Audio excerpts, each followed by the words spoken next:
I've owned vinyl records since I was around 10 years old, and I still remember my very first turntable.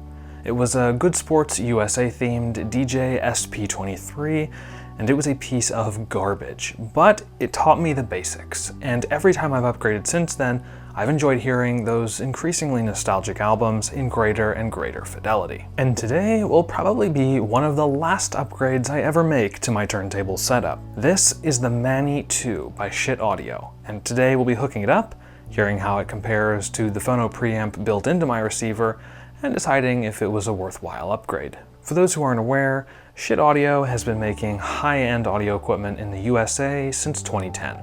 Most of their products come wrapped in the brushed metal motif you see here, but they also offer a textured black finish nowadays. The Mani 2 here literally has one job. Take the phono level signal coming out of a turntable, apply the RIAA equalization curve, and spit that signal back out at a line level. Some turntables have a phono preamp built in, but my trusty old Philips 777 Direct Control does not. The bottom of the Mani 2 has a host of dip switches, which I've mostly left to their default settings, with the exception of capacitance loading, which I've cranked all the way up to 200 picofarad. My ADC XLM cartridge is supposed to have about 250, but I doubt an extra 50 will make much of a difference. Up until now, I've used the phono inputs on my old Philips receiver, so that's what we'll be comparing to today. Here's a few samples I've recorded. See if you can tell which is which.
But a slow, glowing dream that your fear seems to hide deep inside your mind.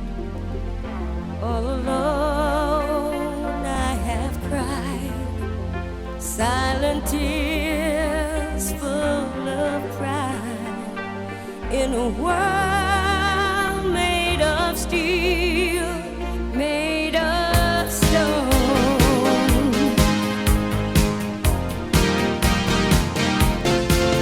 Where I hear the music, close my eyes, feel the rhythm, wrap around, take a hold of my heart. What a feeling, feels believing. I can't have it all now, I'm dancing for my life. Take your passion and make it happen. Pictures come alive, you can dance right through your life. A long time ago, in a galaxy far, far away.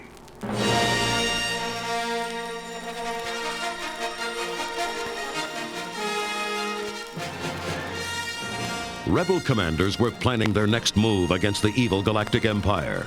For the first time, all warships in the Rebel fleet were being brought together to form a single great armada. Little did they know, however, that the rebellion was doomed, for the Emperor had ordered the construction of a new armored space station, more powerful than the first Death Star. Amid the frantic construction operations, an Imperial shuttle arrived at the massive docking bay aboard the half-completed battle station.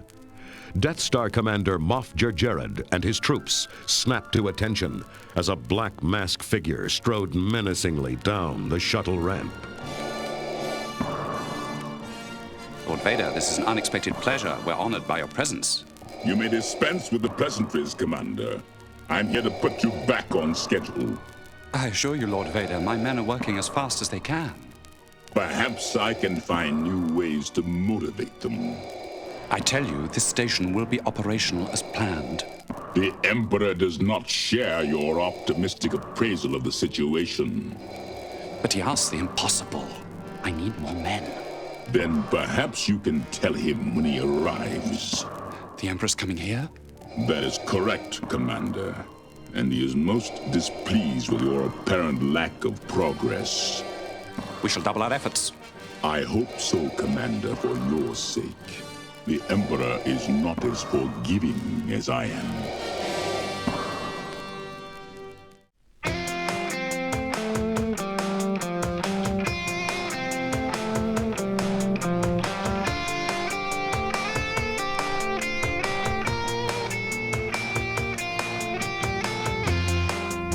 I throw all of your stuff away, then I clear you out of my head.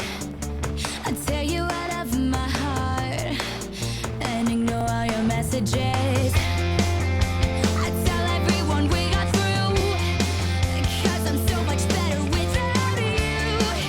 But it's just another pretty lie, 'cause I break down every time you come around. So how did you get here under my skin? Swore that I'd never let you back in. Should've known better than trying to let you go. 'Cause here we go again. Hard as I try, I know I can't quit. Something about you is so addictive. We're falling together, you think that by now I know. 'Cause here we go again. So, which one do you prefer? It's pretty obvious to me, but samples B were the Mani 2, and samples A were the Philips receiver. That distortion in the sibilance of the vocals is not my recording clipping. That's actually how the Philips sounds. I suspect that the Philips is converting the phono signal to digital, processing it digitally, and maybe adding some surround effects by the sound of it, then converting it back to analog for output. The Mani 2 keeps the entire signal path analog and has none of that harshness that the Philips is adding. And this is something to watch out for with vinyl. I thought for years that there was something wrong with my cartridge, because no matter what stylus I used or where the cartridge angle and overhang were set to, I could never get rid of this distortion.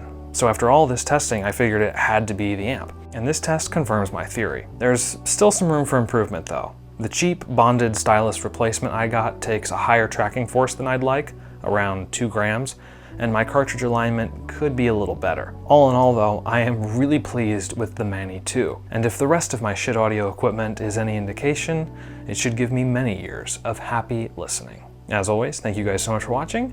If you liked the video, hit like, get subscribed, and ring the bell so you won't miss out on any of my future videos, and I will see you guys in the next one.